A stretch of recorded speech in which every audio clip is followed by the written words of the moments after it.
Hola muchachos, ¿cómo han estado? Qué bueno estar con ustedes de nuevo. Espero que estén muy bien. El día de hoy, en este nuevo escenario, vamos a hacernos una pregunta muy grande, que es la pregunta por el arte. Vamos a preguntarnos si existe el arte, si no existe el arte, y vamos a darle vueltas a esta pregunta y a otras que giran en torno a esa. Empecemos por preguntarnos si el arte es una creación del ser humano o si por el contrario podríamos suponer que es el ser humano mismo el que es una creación del arte.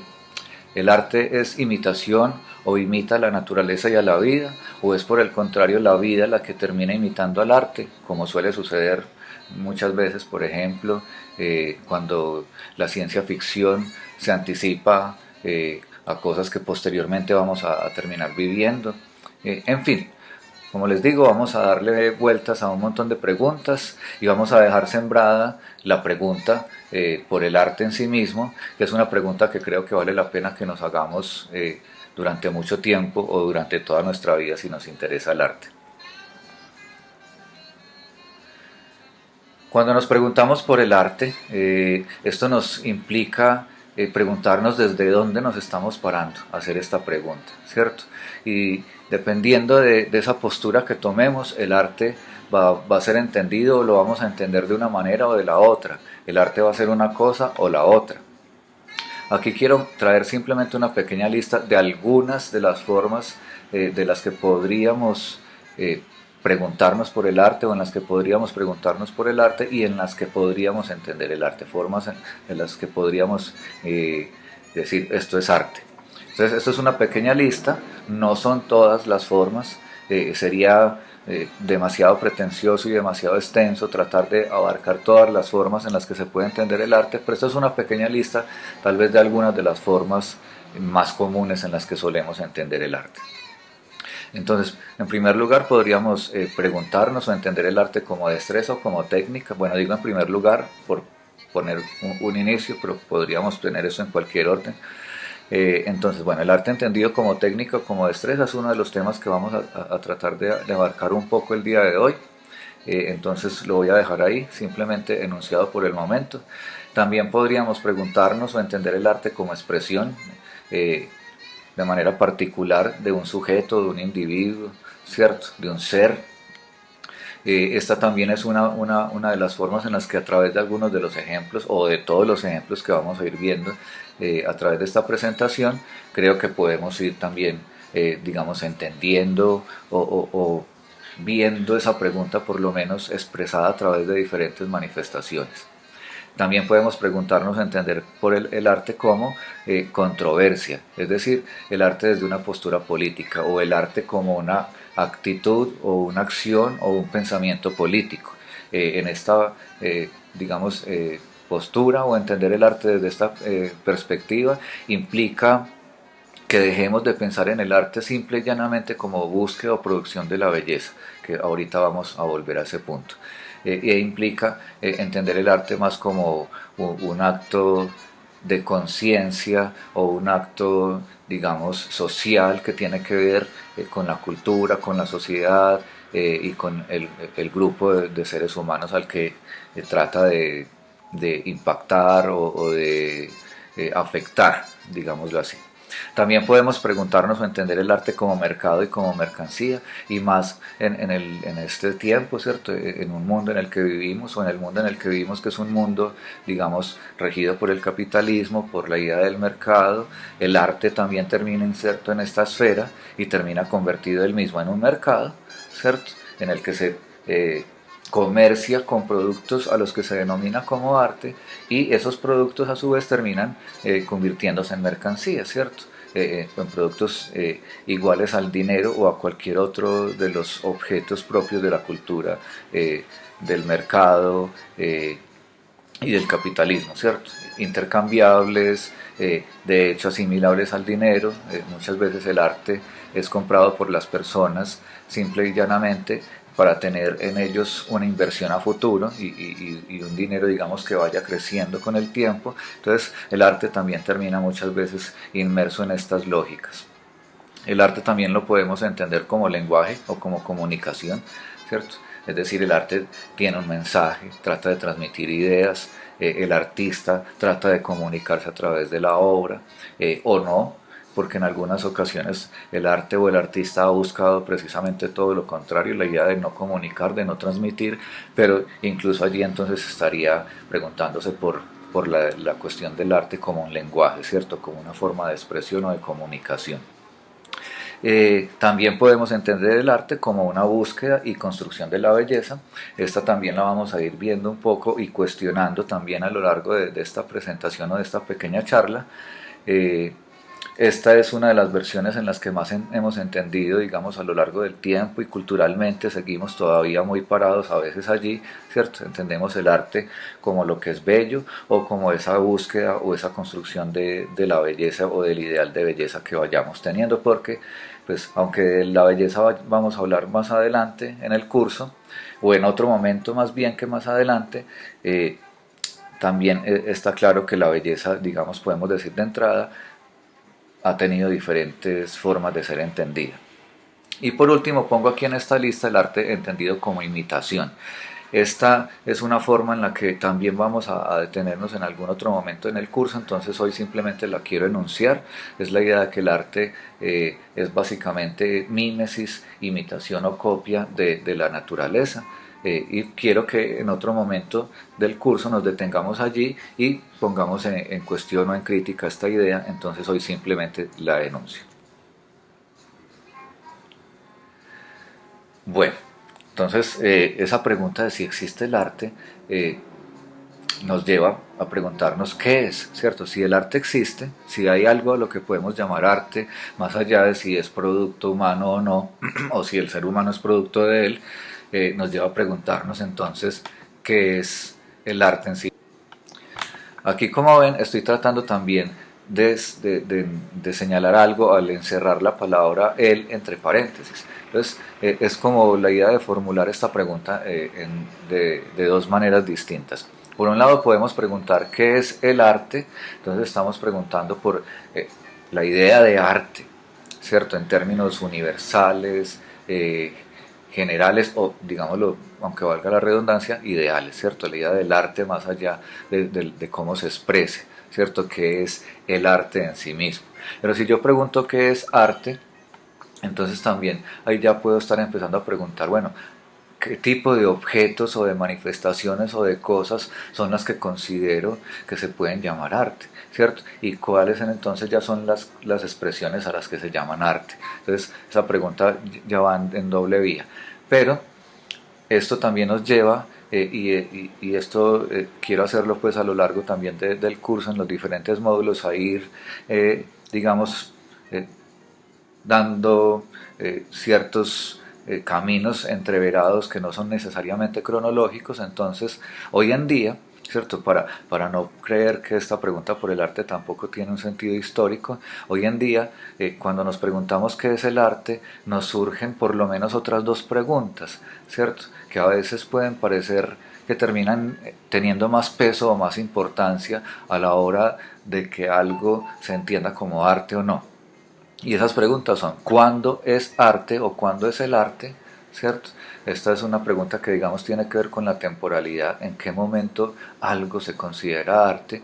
Y una primera respuesta o una primera intuición que podemos tener para responder esta pregunta es decir que las cosas las solemos considerar arte cuando ya ha pasado su tiempo, cuando ya no están, digamos, de moda, cuando ya no se usan, cuando ya no son del gusto general, ¿cierto? Entonces, cuando ya ha pasado un tiempo y se han asentado en la cultura de determinada manera, es cuando muchas veces esas obras o esos objetos o esas manifestaciones entran a ser parte de esa categoría de lo que consideramos arte. E incluso hoy en día no es extraño ir a un museo y encontrar al lado de una pintura una moneda de hace 3 siglos, ¿cierto?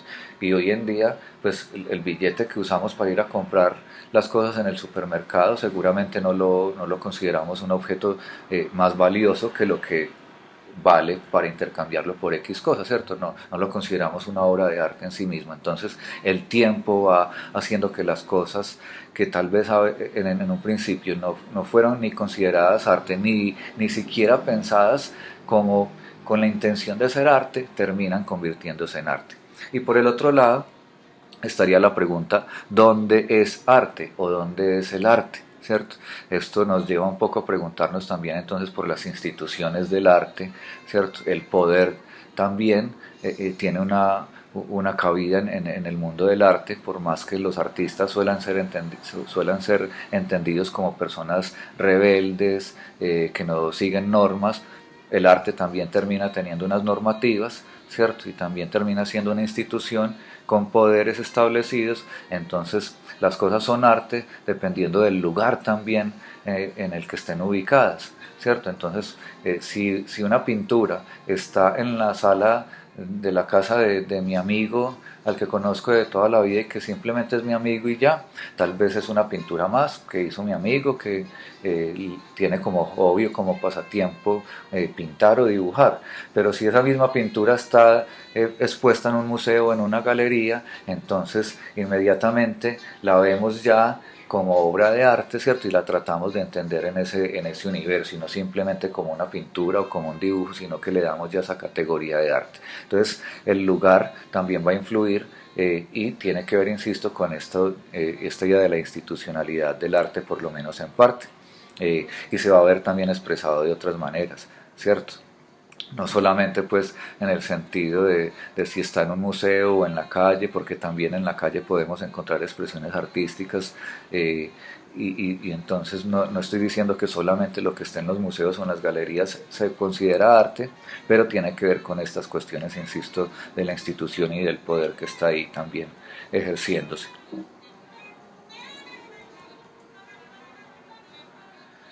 Bueno, para entonces dar más o menos inicio a estas preguntas en torno y a estas divagaciones en torno a qué es el arte y si existe o no existe, vamos a empezar por ir al diccionario, ¿cierto? Dependiendo también del diccionario que vayamos y consultemos, la definición va a ser esta o la otra, más o menos parecida a la que tenemos hoy acá, ¿cierto? Pero va a tener variaciones. En este caso, nos vamos a basar en la definición de un diccionario etimológico, ¿cierto? Que nos ayuda a ver no solamente el significado de la palabra arte, sino de dónde viene, ¿cierto? De dónde proviene, cuáles son sus raíces, dónde surgió esa palabra y cómo se usó originalmente. Entonces nos dice que arte es la producción de la belleza. Yo subrayo todo ese pedazo, ¿cierto? De entrada, y quiero señalar que lo subrayo porque me parece, primero, que ya es muy diciente que el diccionario arranque diciéndonos que todo lo que tenga que ver con arte tendrá que ver con esa producción de la belleza, ¿cierto? Y segundo, porque me parece que eso es una visión bastante limitada para que digamos, hoy en día no nos va a satisfacer completamente, ¿cierto? Sabemos, yo creo, por más que conozcamos poco o mucho del arte, que el arte hoy en día no se restringe o no se limita solamente a esa producción de la belleza, aunque, insisto, también eso esté muy arraigado en nuestra cultura. Tanto que, miren que el diccionario mismo empieza por allí. Entonces, producción de la belleza, obras humanas bellas. Entonces, siguen insistiendo en que tiene que haber un consenso en que lo que estamos viendo, escuchando o percibiendo es bello, ¿cierto? Pero aquí además le añaden que tienen que ser producto del ser humano, ¿cierto? Entonces, según este diccionario y según muchas teorías y según incluso filósofos, el arte solamente existe en la humanidad, ¿cierto? Solamente existen obras de arte producidas por el ser humano. No existen obras de arte en la naturaleza. La naturaleza, por más bella que pudiera llegar a ser, no estaría en la misma categoría del arte, ¿cierto? Y tampoco las producciones de otros animales, de pájaros, aves, ¿cierto?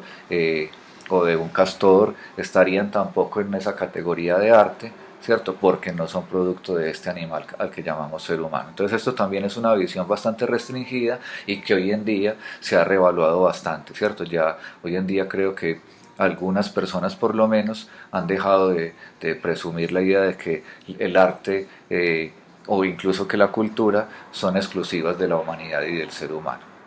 Y termina el diccionario diciéndonos que el arte entonces es habilidad y destreza, y o destreza, ¿cierto? Que como les decía, esta es una de las opciones que puse en la lista, ¿cierto? El arte como técnica, como destreza, como una capacidad. Incluso aquí yo quisiera señalar que ahí todavía no se está aclarando si uno es muy bueno o muy malo en ese oficio, simplemente que tiene esa capacidad, ¿cierto? Todavía no se habla de niveles en eso. Entonces, ahí, y quiero señalar esto también porque esto después va a separar lo que en algún momento, digamos, se puede decir era una sola cuestión, ¿cierto? Y es que en algún momento esa idea de habilidad y de destreza se va a ir convirtiendo en maestría, en la idea de la maestría, de ser maestro o especialista en algo, de ser superior a todos los demás que también pueden ejercer ese oficio, pero estar en un nivel muy por encima de ellos. Entonces aparece la diferencia, por ejemplo, entre el artesano y el artista, ¿cierto? Esa es una diferencia meramente, insisto, de grado, en el que se juzga que una persona tiene mayores capacidades que la otra, ¿cierto? Dentro del mismo oficio. Entonces uno es un simple artesano que repite y repite, y el otro es un artista que sí logra crear.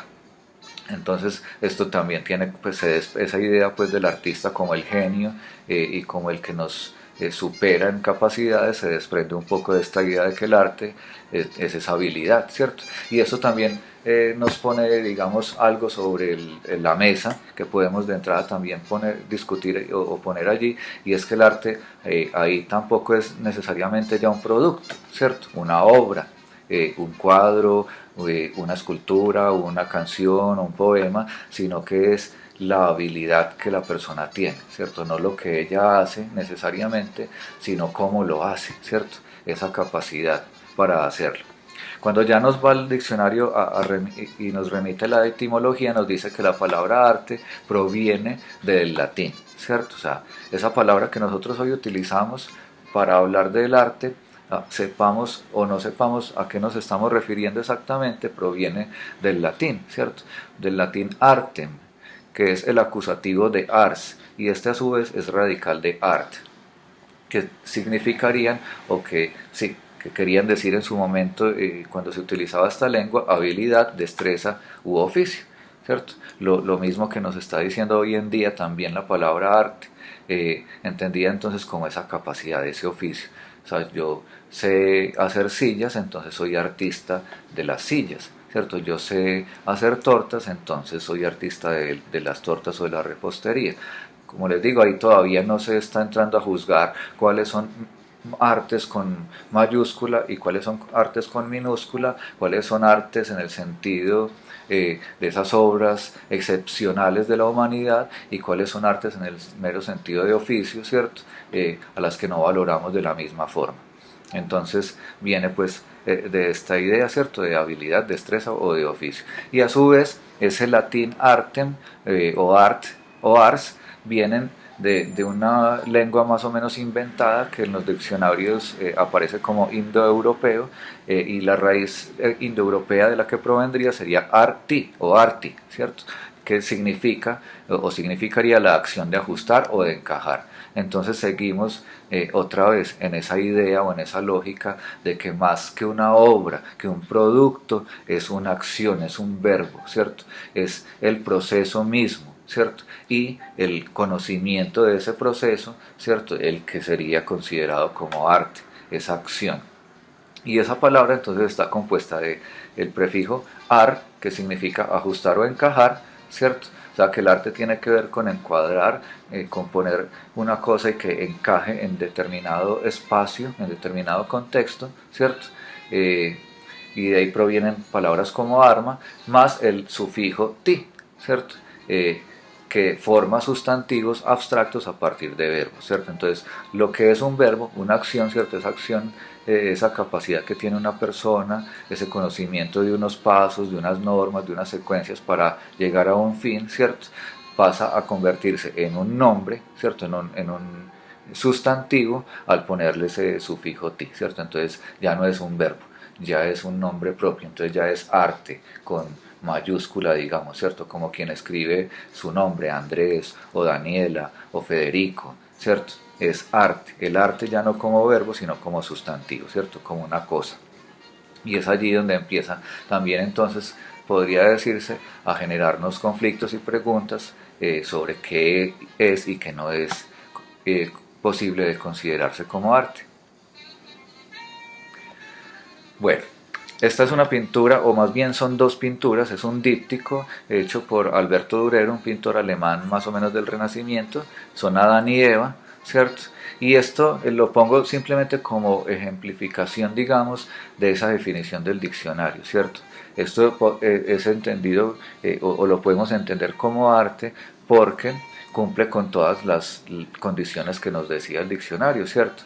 Ahí hay un oficio, que es el oficio del pintor, y para lograr este efecto que estamos viendo aquí, esa persona tenía que conocer unas normas, unos pasos, unas reglas, ¿cierto?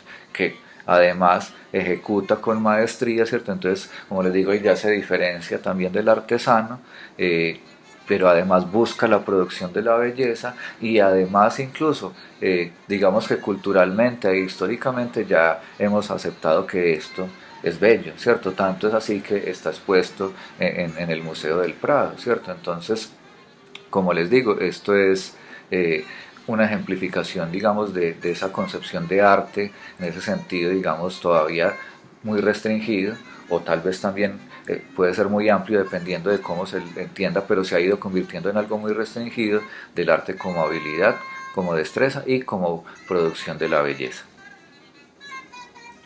Entonces, estas ideas, simple y llanamente para reafirmar lo que veníamos diciendo, provienen de dos raíces etimológicas, ¿cierto? La que ya mencionábamos, ars, de la raíz latina, que significa destreza, y también viene de otra raíz que es una raíz griega que es tecné y que significa o traduce para nosotros hoy en día técnica, que básicamente técnica es un saber hacer, ¿cierto? O sea que también tiene que ver con esa capacidad, con esa destreza o con ese oficio.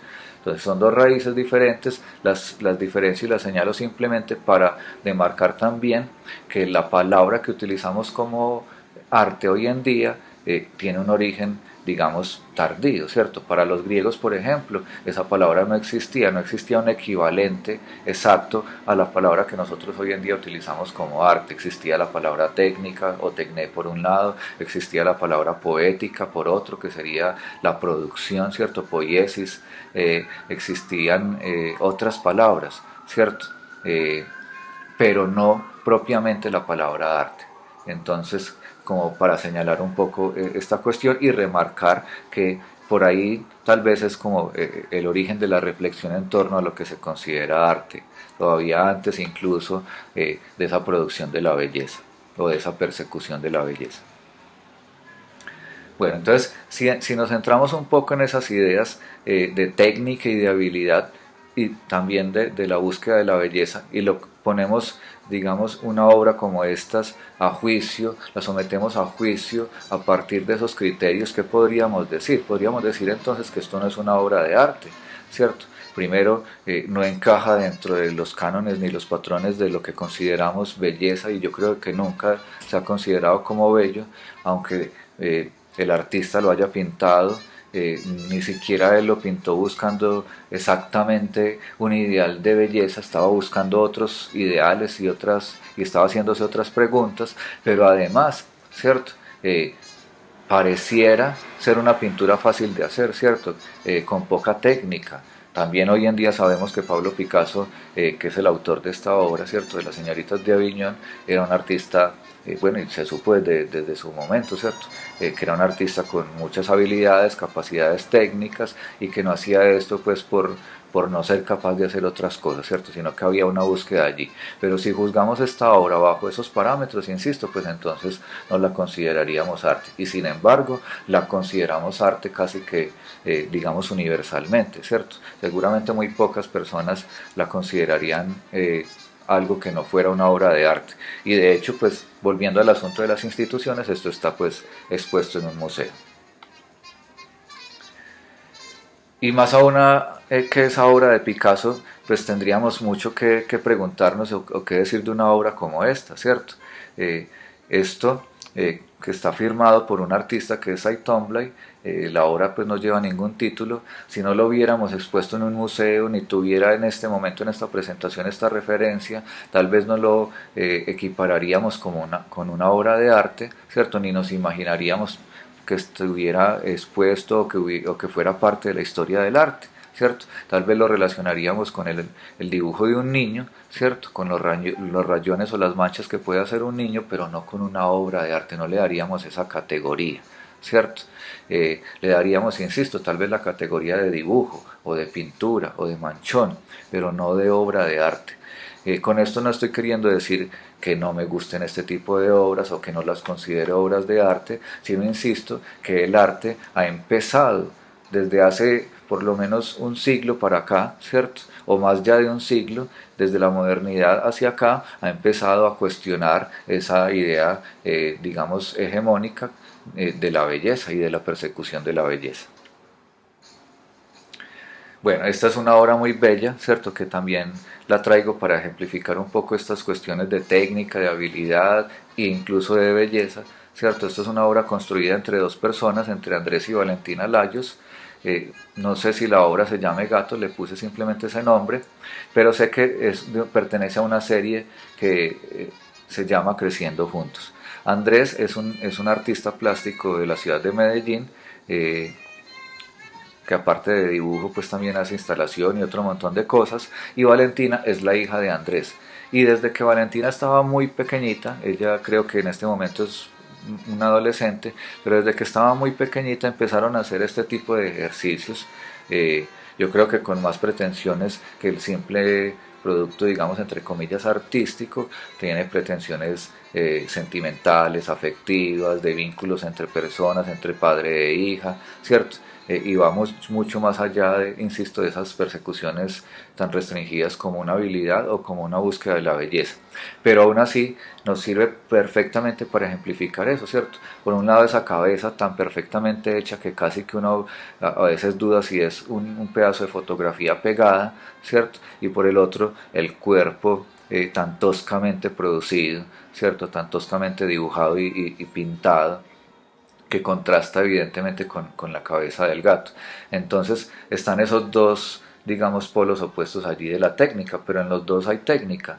Eh, en uno entre comillas más técnica que en el otro, pero los dos necesitan y requieren de una técnica, de una habilidad, ¿cierto? De unos conocimientos básicos para poder hacer eso. Y aún así, por más que la parte del cuerpo nos parezca tosca comparada con la cabeza, seguimos viendo el cuerpo de un gato, ¿cierto? Seguimos siendo capaces de reconocer allí lo que la niña quiso pintar. Entonces, eso, la técnica no es solamente esa maestría, sino la simple capacidad de transmitir o de producir algo en un contexto determinado, ¿cierto? Y la búsqueda de la belleza, pues también tiene múltiples caminos y múltiples senderos. Bueno, sintetizando un poco esa idea, pero también tratando de llevarla un poquito más allá, traigo esta cita de un libro que se llama Historia de seis ideas. Entonces dice tecne, que es esa palabra griega que les decía que también es, digamos, parte de la etimología que podemos rastrear cuando tratamos de entender el arte. Tecne en Grecia, ars en Roma y en la Edad Media, e incluso en una época tan tardía como los comienzos de la época moderna, en la época del Renacimiento, porque para muchos, digamos, la modernidad surge básicamente en el Renacimiento, significaba destreza. O sea, seguimos básicamente en la misma tónica, a saber, la destreza que se requería para construir un objeto, ¿cierto? Todavía, insisto, no nos han dicho si es mejor o peor, simplemente sé cómo se construye algo, sé cómo se construye una casa, una vasija, una escultura o una silla, ¿cierto? Y esos son los ejemplos incluso que empieza a poner él ahí, ¿cierto? Una casa, una estatua, un barco, el armazón de una cama, un recipiente, una prenda de vestir y además la destreza que se requería para mandar también un ejército, para medir un campo, para dominar una audiencia. Entonces miren que se considera arte como destreza, como capacidad o como habilidad cualquier oficio, ¿cierto? No son solamente estas mal llamadas en algún momento bellas artes o artes liberales o artes mayores, ¿cierto? Como la pintura, la escultura, la poesía, ¿cierto? Sino que cualquier oficio entonces es un arte. E incluso, insisto, antes de llegar a los niveles de maestría y de diferenciación entre qué tan bueno soy con relación a mis iguales, a mis pares, ¿cierto? Simplemente es saber conocer un oficio determinado. Todas estas destrezas se denominaron artes, ¿cierto? El arte del arquitecto, el arte del escultor, el del alfarero, del sastre, del estratega, del geómetra o del retórico o de cualquier otro, ¿cierto? Entonces miren, el arte ahí todavía ni siquiera, insisto, está en esas categorías en las que lo hemos metido, ¿cierto? Hoy en día hablamos, por ejemplo, de 7 artes y que el séptimo arte es el cine y que el cine sintetiza todas las demás artes, ¿cierto? En otros momentos se han hablado de 6 o de 5, pero también en otros momentos se ha considerado que arte es cualquier oficio, ¿cierto? Más allá de esas artes mayores o con mayúscula y que separamos, digamos, del resto de la producción de la humanidad y le damos un estatus, digamos, divino, ¿cierto? El arte ha tenido o tuvo durante mucho tiempo y para muchos lo sigue teniendo una aureola como de divinidad. Pero también durante muchos otros momentos no lo ha tenido, ¿cierto? Y este momento, por ejemplo, es uno de esos en los que para muchas personas el arte no es una cosa tan sagrada, sino que tiene que ver con cosas más parecidas a esto, del simple oficio, digamos, o con otras, ¿cierto? Que se diferencian de la búsqueda o la persecución de la belleza.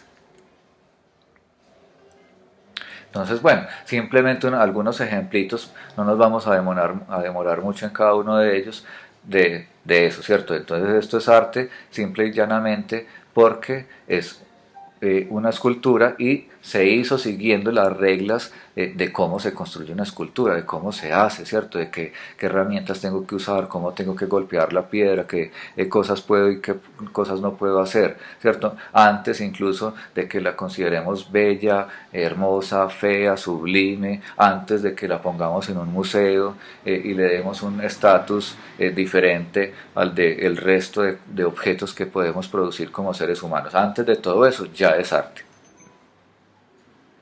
Lo mismo vale para este ejemplo, ¿cierto? La arquitectura, que era uno de los ejemplos que ponía la cita, en este caso el templo de Neptuno en Paestum, pues es arte, ¿cierto? Antes incluso de ser elevado a la categoría de monumento, de patrimonio de la humanidad y que incluso intentemos mantenerlo en pie y que el tiempo no siga deteriorándolo, antes de eso, cuando simplemente tenía su uso práctico, era arte, ¿cierto? Ya por el solo hecho de ser construido bajo las normas y los principios de la arquitectura, ¿cierto? Y después, ¿cierto? Ya empieza a tener estos otros estatus cuando además se dice, bueno, es que además de que está hecho siguiendo los principios de la arquitectura, lo hace de una manera magistral, ¿cierto? Mucho más digna que cualquier otro edificio que podamos ver o que la mayoría de los edificios que encontramos. Pero también es arte una vasija, ¿cierto? Para nosotros hoy en día esta vasija es arte en el sentido más estricto de la palabra, arte con mayúscula, la tenemos en museos, se expone, se escriben incluso seguramente libros sobre esta vasija y sobre las vasijas, pero cuando una persona, un alfarero, hace una vasija no la hace con la pretensión de terminar siendo expuesto en un museo, y menos en un contexto como el que fue hecho esta vasija, ¿cierto? Que es una vasija griega. En ese momento ni siquiera existían los museos y, como les digo, ni siquiera existía esa idea de arte con mayúsculas que tenemos hoy en día. Esto tenía el mismo valor que una escultura o que unas sandalias o que un vestido, ¿cierto? Y era arte en cuanto estaba hecho siguiendo unas normas y en cuanto servía para la utilidad para la que fue hecha. Bueno, esto es una cariátide de una columna antropomórfica griega, ¿cierto? O sea, una columna con forma humana, pero si bien podríamos hablar de ella en cuanto a columna, también en cuanto a escultura y en cuanto a integración de las artes, así como les decía que el cine hoy en día es considerado el arte total porque integra las demás, en su momento el teatro también lo fue y en su momento la arquitectura también fue considerada el arte total, ¿cierto? El arte integradora. Entonces, bueno, lo que quiero aquí señalar es sobre todo el vestido, ¿cierto? La columna está vestida y lo que quiero hacer alusión es a esa idea de que entonces la persona que hace vestidos, ¿cierto? El sastre o la modista o el modisto o el diseñador o la diseñadora de modas o de vestuario, ¿cierto? Hace arte en cuanto ejerce su oficio, en cuanto conoce las normas y los principios de su oficio. Y lo mismo podemos decir de esto, ¿cierto? Esta es una ilustración que hace Leonardo da Vinci de un dodecaedro para el libro de la Divina Proporción de Luca Pacioli. Es bella en cuanto a ilustración y podemos hoy en día también considerar la arte como ilustración, pero no la pongo en ese sentido, la pongo en el sentido de el dodecaedro como idea geométrica, ¿cierto? Es bella, ¿cierto? Porque responde también a los principios y las normas de esa disciplina o de esa arte a la que llamamos geometría, ¿cierto? La medición de la tierra.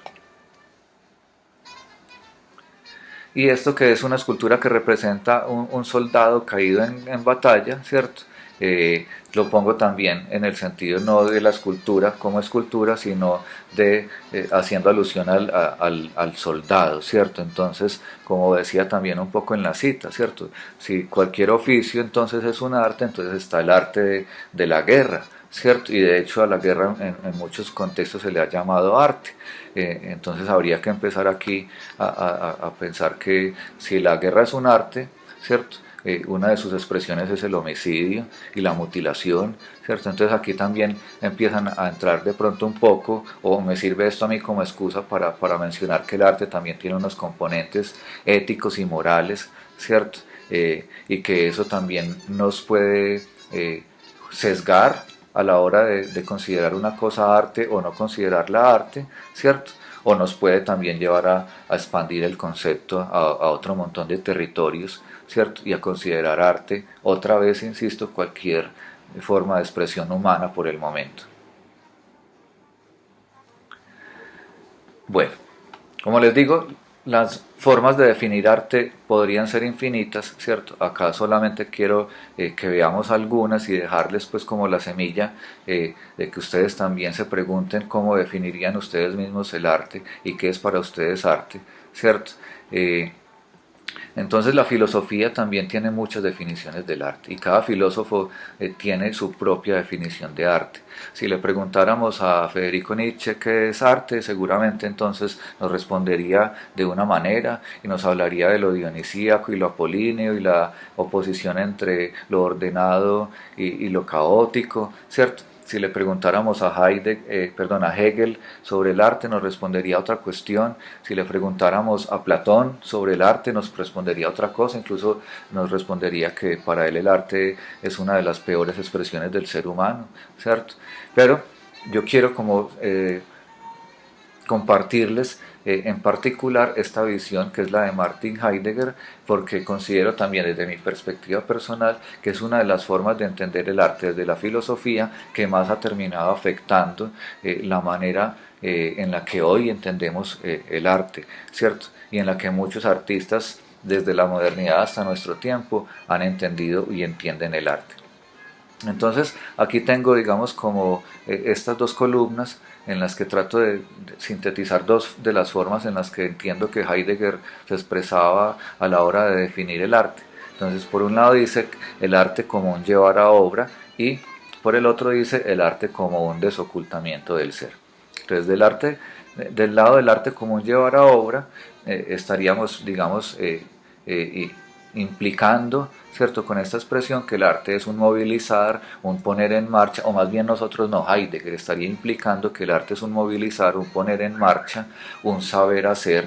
Miren que esto tiene relación con la idea del arte como técnica, como habilidad, como destreza o como oficio, pero ya en Heidegger adquiere un contenido, digamos, poético mayor, ¿cierto? Ese movilizar, ese poner en marcha, ¿cierto? El mundo y el ser humano y el ser en sí mismo ya va más allá de una simple capacidad de repetir unos pasos técnicos o una lista de normas, ¿cierto? Ya tiene que ver con otras cuestiones, tiene que ver entonces además con un sembrar, ¿cierto? Para Heidegger el arte está directamente relacionado con la idea de la siembra o del cultivo, del cultivar, ¿cierto? La palabra, no en vano, la palabra cultura y cultivar tienen la misma etimología, ¿cierto? Entonces, la cultura es originalmente cultura agropecuaria, ¿cierto? La agricultura. Entonces, por eso Heidegger también vuelve allá, ¿cierto? A esa idea, entonces, de que el arte en sí mismo es ese cultivar, es ese sembrar la tierra, es ese horadarla, darle una forma humana, ¿cierto? A la tierra, ¿cierto? Es también entonces entendido como un educar o como un edificar o en últimas como un construir, un erigir, ¿cierto? Esta es una metáfora, digamos, muy arquitectónica, pero que también está relacionada con esta idea de cultura que les estoy diciendo, ¿cierto? La cultura también es esa construcción, esa edificación que hace el ser humano. No solamente pues en el sentido estricto de la palabra, como les digo, el sembrado. Y por el otro lado tenemos el arte como desocultamiento del ser, ¿cierto? Entonces ahí lo que estaríamos implicando, o Heidegger estaría implicando, es que el arte es un desvelar, ¿cierto? Es un mostrar, es un evidenciar, es como correr un velo y ver qué está detrás, ¿cierto? De la apariencia de las cosas, ¿cierto? Eso es un limpiar, es un despejar, es un hacer aparecer. ¿Y qué es lo que se hace aparecer o lo que se forma?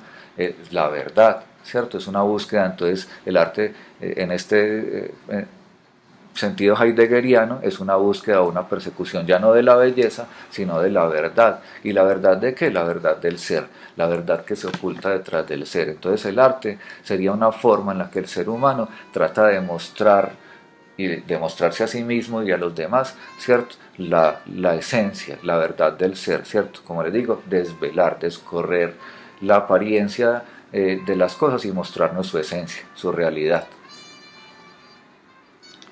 Bueno, como para ejemplificar entonces estas dos posturas heideggerianas, estas dos primeras posturas heideggerianas, pues traigo esta. Por un lado, para llevar la idea de llevar a obra, que se me ocurre a mí que este puede ser un buen ejemplo, ¿cierto? Esto es una obra que se llama City, Ciudad, de Michael Heiser. Esto encajaría dentro de una categoría del arte, digamos, moderna o posmoderna, que se conoce como land art o arte de la tierra, porque emplea materiales de la tierra o tiene principios o fundamentos ecológicos, o porque se instala directamente sobre la tierra, sobre el planeta, o todas las tres cosas al mismo tiempo, ¿cierto? Como en este caso y en otros.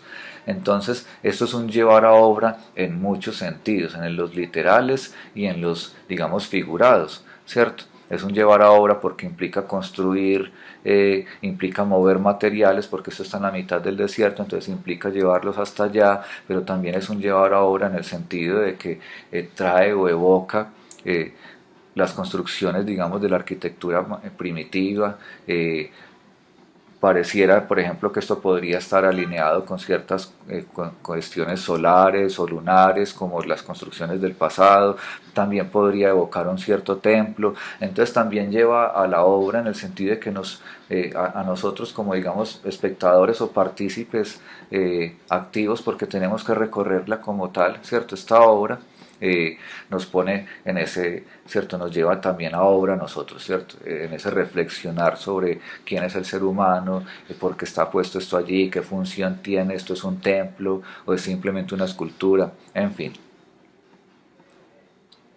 Y por el lado del desocultamiento del ser, ¿cierto? Esa idea de desocultamiento del ser heideggeriano, para no dejarlo todo simplemente en lo visual, pues quise traer entonces una cita de un fragmento de un poema de Charles Baudelaire que se llama Las ventanas.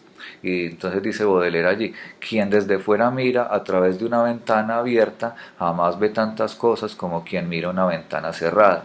No hay objeto más profundo, más misterioso, más fecundo, tenebroso y deslumbrante que una ventana tenuemente iluminada por un candil. Lo que la luz de lo que la luz del sol nos muestra siempre es menos interesante que cuanto acontece tras unos cristales. En esa oquedad radiante, sombría, la vida sueña, sufre, vive. ¿Cierto? Entonces son unas palabras bellamente escritas. Obviamente también hay que aclarar que estamos leyendo pues una traducción y el poema original es en francés, pero detrás de esas palabras que tienen esa poesía en sí mismas, lo que está tratando de hacer Baudelaire es mostrarnos la verdad, ¿cierto? De algo, ¿cierto? Decirnos incluso que la verdad está más allá del sol. O sea, es que también por eso traigo un poco el poema, ¿cierto? A colación, porque las imágenes que evoca también son precisamente esas, ¿cierto? Como la verdad de una ventana medio iluminada es más verdad, es más real que la verdad que me permite ver el sol mismo, ¿cierto? Que puedo ver directamente a través del sol. Entonces está tratando de decirnos algo de la condición del ser humano o de por lo menos esa persona que la escribió, ¿cierto? Entonces ahí entiendo yo que podemos ver un poco esa idea de desocultamiento, ¿cierto? De decirnos que una ventana es mucho más que una ventana o que un elemento para iluminar y ventilar un espacio. Entonces, para para ilustrar esta misma idea, ¿cierto? Que Baudelaire nos evoca a través del poema, pues se me ocurrió también poner esta fotografía de un fragmento de un edificio que es el Museo Judío de Berlín, de Daniel Libeskind, este arquitecto, pues creo que muy famoso en nuestro tiempo, ¿cierto? Donde estas ventanas son tan particulares, ¿cierto? Estas ventanas con esas formas en diagonal, además estrechas y no sé qué, que para lo que menos sirven son para iluminar y ventilar e incluso para nada, entre comillas, ¿cierto? Y para lo que más sirven es para evocar, para desvelar, para desocultar una verdad de un ser, ¿cierto? O de una realidad que está detrás de todo el cuento que rodea este edificio o el concepto que está detrás del edificio, ¿cierto? Que tiene que ver con el holocausto, con la guerra, con el asesinato de un montón de personas. Entonces, este edificio y en particular estas ventanas de este edificio, ¿cierto? Son pues también como una manera de ejemplificarles esa idea, ¿cierto? Del arte como un desocultamiento, ¿cierto? Como de esa manera que tiene el poética a través de la arquitectura de mostrarnos algo, ¿cierto? Una verdad.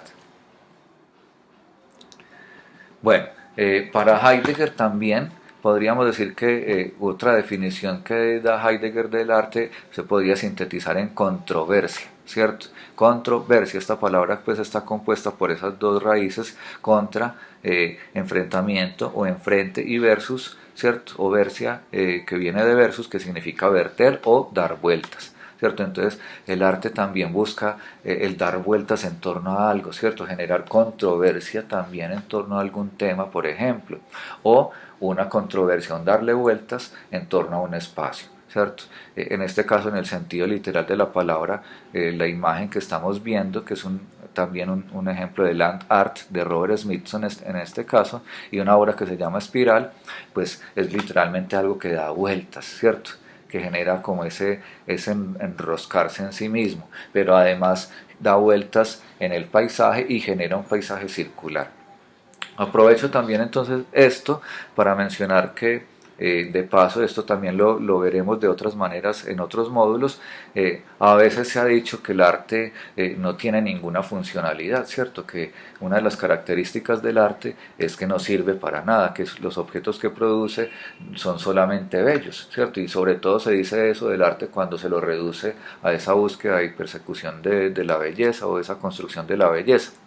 Pero también hay otras formas de entender esta pregunta. Cuando se nos pregunta por la funcionalidad del arte, podríamos decir, por ejemplo, que el arte tiene la función o las funciones de invocar, convocar y de provocar, ¿cierto?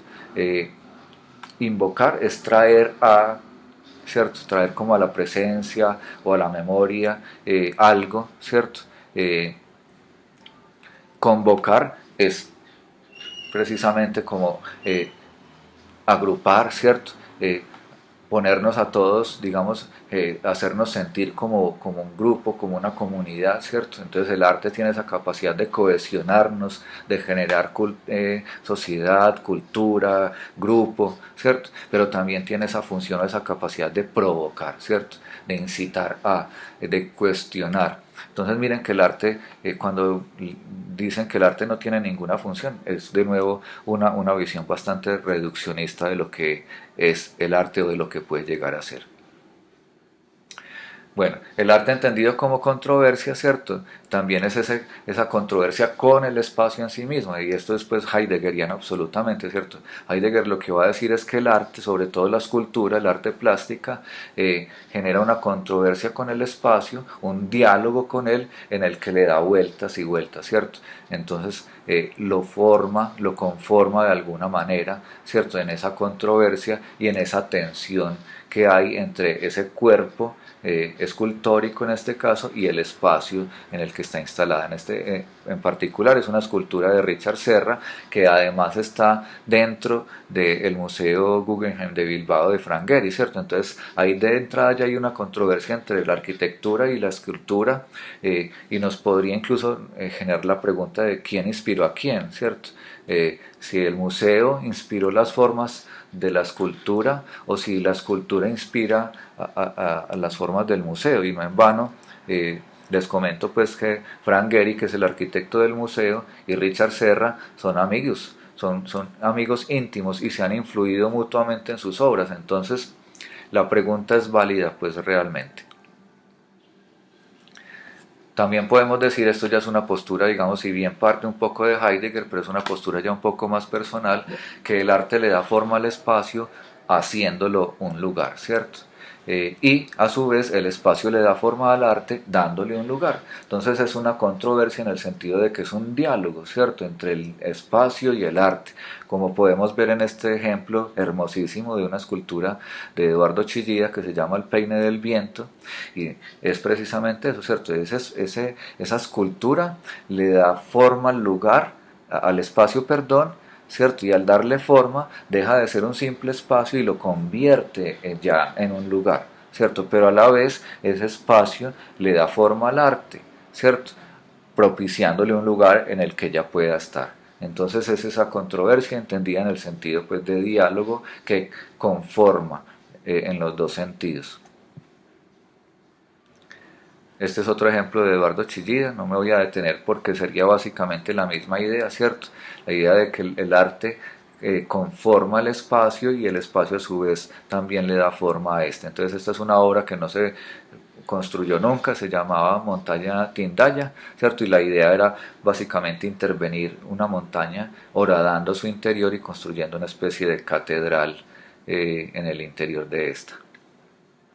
Bueno, acá más imágenes de esa misma obra y el artista pues de hecho ahí contemplando la montaña. Y bueno, digamos, continuando con esa idea, también podemos decir que el arte es un corporeizar lugares, ¿cierto? Eh, el arte como un darle cuerpo y forma al espacio, haciéndolo lugar, ¿cierto? Esto, insisto, es reiteración de esa misma idea. Entonces, para ejemplificarlo a través ya de otro arte como la arquitectura, en este caso, pues, cuando Frank Lloyd Wright pone esta casa sobre esa cascada, ¿cierto? Corporeiza un lugar, le da forma a un lugar. Lo que antes era solamente espacio, naturaleza, vamos a decirlo toscamente, una manga con un charco, ¿cierto? Se convierte en un lugar en el momento en el que el artista, en este caso el arquitecto, pone su obra allí, ¿cierto? Y el arte entonces corporeiza ese lugar y ya esto deja de ser un simple paraje, ¿cierto? Un pedazo más de bosque para convertirse pues en un lugar como tal, ¿cierto? Ya no es solo espacio. Siguiendo un poco pues con la misma idea, llevándola un poquito más allá, también entonces podríamos decir que lo que hace el arte es domesticar el espacio y lo domestica marcándolo, tallándolo, sembrándolo de nuevo, como diría Heidegger, ¿cierto? Ordenándolo, cultivándolo, haciéndolo cultura, ¿cierto? Haciendo que eso que es naturaleza se convierta en cultura, en orden, en producto del ser humano. Este es un ejemplo, a mi modo de ver, bellísimo, que espero pues sirva pues para expresar esta idea. Esto es una obra de Walter de María que se llama Campo de Relámpagos, y lo que hace él es poner un montón de postes en medio de un lugar en el que ya digamos hay una tendencia a que caigan los relámpagos, pero él los atrae aún más y los focaliza con esta escultura digamos, dinámica, ¿cierto? Entonces está domesticando la naturaleza salvaje, ¿cierto? La está tratando de ordenar, ¿cierto? De hacer que responda, digamos, a su voluntad. La está haciendo cultura. Esto ya no es un solo rayo, no son meros relámpagos, sino que es un espectáculo, ¿cierto? Y es pues una obra de arte de nuevo, pues además land art. Pero también, ¿cierto? También hace eso delimitando el espacio, contorneándolo, encerrándolo. En este caso pongo pues para ejemplificar esta idea un templo budista diseñado por Tadao Ando, el arquitecto japonés, ¿cierto? Que lo que hace es precisamente delimitar, ¿cierto? Contornear ese espacio a través de esas formas arquitectónicas y encerrando, ¿cierto? Literalmente lo que hace, por eso pongo esta imagen, es encerrar esta escultura del Buda, ¿cierto? A través, o sea, aquí ni siquiera la obra me refiero a la escultura, sino al espacio que la contiene, ¿cierto? Ese espacio arquitectónico que además pretende también que se fusione con la naturaleza, ¿cierto? Pero al mismo tiempo se diferencie, ¿cierto? Está delimitando y encerrando esto otro, esto que contiene acá. Entonces, también de esa manera, pues, el arte domestica el mundo y la naturaleza. También, digamos, desde una perspectiva personal, yo podría decirles que para mí el arte lo puedo entender como geografía, ¿cierto?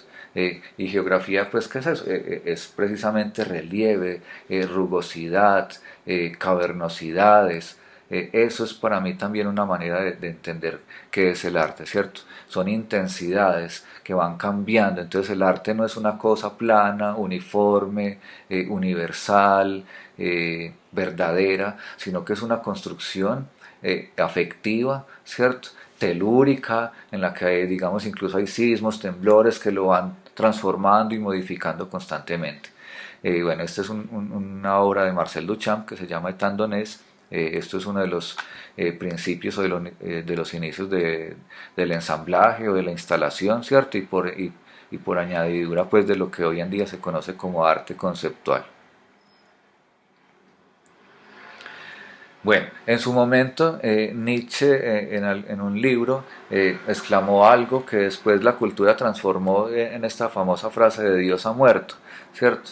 Eh, digamos, la modernidad mató a Dios y mató a Dios en el sentido de que mató un montón de historias, de metarrelatos que le daban forma a la cultura. Entonces, en ese sentido, me pregunto y nos pregunto si será que también el arte entonces murió al tiempo que murieron todos estos grandes relatos o estas grandes historias y el arte como gran metarrelato, ¿cierto? Muchos consideran que efectivamente ha muerto. Otros consideran digamos, no es que haya muerto, sino que se ha transformado y ha evolucionado en otras cosas, ¿cierto? Pero es otra pregunta, pues, digamos, también digna de ser reflexionada, ¿cierto? Esa idea de si algunas de las expresiones de hoy en día, entonces ya no son obras de arte, sino que son otra cosa, ¿cierto? Y ya lo que hoy en día vemos no es arte, sino algo que deberíamos nombrar diferente. Este debate se da mucho en el arte a partir de expresiones como las de Marcel Duchamp, vuelvo e insisto, ¿cierto? Uno de los padres del arte conceptual, que hace obras como esta, que es muy, muy conocida, ¿cierto? Este ready-made, este objeto encontrado, digamos, que él denomina la fuente y que firma además con un seudónimo, ¿cierto? Esto pone en cuestión, por ejemplo, ideas como la idea con la que empezábamos, esa idea de que el arte es una habilidad y es una destreza. Aquí no hay habilidad ni hay destreza porque el artista no hizo una escultura de un urinal, sino que él simple y llanamente cogió un urinal del mercado y lo puso en un museo, ¿cierto? Entonces ya no es la habilidad del artista para producir algo, sino su visión, su punto de vista con respecto al mundo, las reflexiones que el artista hace y otra vez, como también un poco reflexionábamos, si no recuerdo mal al principio, es considerado entonces arte aquello dependiendo de dónde proviene, ¿cierto? ¿Cuándo es arte y dónde es arte, ¿cierto? Entonces, ¿cuándo es arte? Cuando es un objeto que puso un artista en un lugar, ¿cierto? O si algo es hecho por un artista, entonces automáticamente eso es considerado arte porque lo produce un artista o alguien a quien socialmente consideramos artista. Y esto llega a extremos, ¿cierto? En el arte conceptual que se desencadena después, ¿cierto? Incluso a extremos como enlatar heces fecales y ponerles una etiqueta que dice, perdonen la expresión, mierda de artista, y venderla como una obra de arte. ¿Por qué? Porque es algo que salió literalmente del cuerpo de un artista. Entonces, son formas de criticar, ¿cierto?, la institucionalidad del arte, ¿cierto?, y de criticar y de cuestionar qué es a lo que llamamos arte, ¿cierto? A lo que están los museos, a lo que hacen los artistas, a lo que es bello, a lo que tiene una habilidad técnica, o qué en últimas es entonces a lo que estamos llamando de esa manera. Para ir cerrando entonces, muchachos, y no alargar más esto, quisiera volver, digamos, como a las dualidades y plantear esta idea. Podemos entender el arte como orden o lo podemos entender como caos, ¿cierto?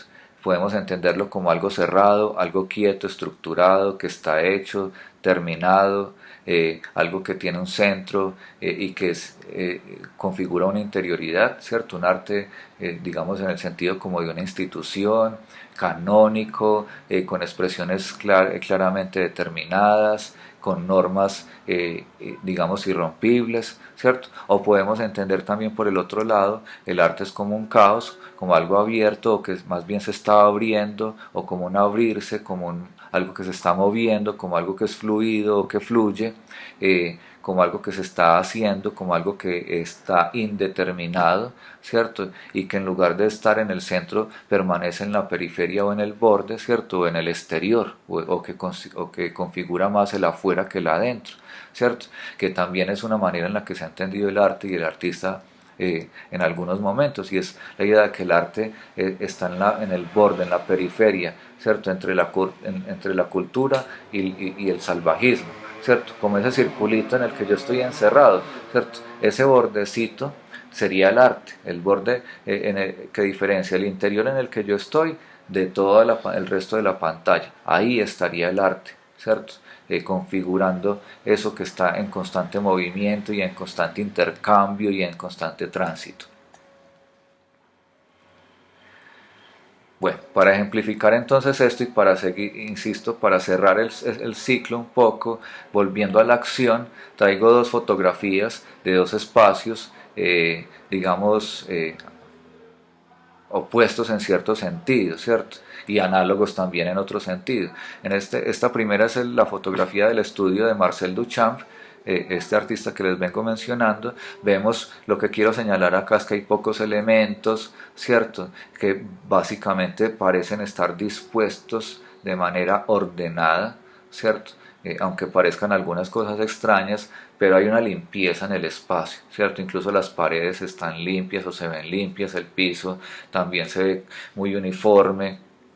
Es un espacio, digamos, limpio, minimalista, que podría, digamos, hacer alusión a la idea del orden, aunque ya no sea entendido pues en el orden eh, como institución, sino simple y llanamente como esa expresión, digamos, de limpieza, ¿cierto? Y de menor cantidad de elementos, ¿cierto? Un arte, además, como el de Marcel Duchamp, más racional, ¿cierto? No en vano, por eso está al fondo en la pared, lo único que se ve es un tablero de ajedrez, ¿cierto? Entonces, esto sería un poco esa expresión, digamos, de un espacio ordenado donde el artista, ¿cierto? En este caso Marcel Duchamp lleva a cabo sus obras, ¿cierto? Entonces, este espacio propiciaba esas obras de Marcel Duchamp, mientras que en contraste, este es el estudio de Francis Bacon, ¿cierto? Un artista inglés que, como vemos, es un caos absoluto. O sea, las pinturas están dispuestas por todos lados, los pinceles también, las manchas de pintura se ve que se limpiaba y limpiaba por todos lados, ¿cierto? Pero a su vez este caos era el que le permitía a Francis Bacon crear, ¿cierto? Sin ese caos Francis Bacon se veía muchas veces incapacitado para hacer sus obras, o de ese caos sacaba él muchas veces sus obras o su inspiración para algunas de sus obras. Entonces esa oposición la quería señalar simplemente como, insisto, que el arte no es ni una cosa ni es la otra, ¿cierto? Y que en realidad hay múltiples formas de aproximarse y de entenderlo. Podemos incluso suponer que el arte ha muerto y que lo que hay hoy en día son otro tipo de expresiones, ¿cierto? Y aún así, vuelven insisto, y si entendemos que el arte es una cuestión variada y múltiple, entenderíamos también mucho mejor, digamos, muchas de las expresiones a las que a veces hoy en día se llaman arte y no logramos entender si son o no son arte o por qué se las está entendiendo de esa manera. Bueno, nada más que agregar muchachos, espero que esto haya sido de su agrado y que les genere, pues insisto, muchas reflexiones, preguntas que podamos compartir y debatir en el curso. Les dejo esta pequeña bibliografía que fue parte de lo que me sirvió a mí pues para traerles esto el día de hoy. Y nada, muchas gracias y hasta la próxima muchachos, que estén muy bien y se cuidan.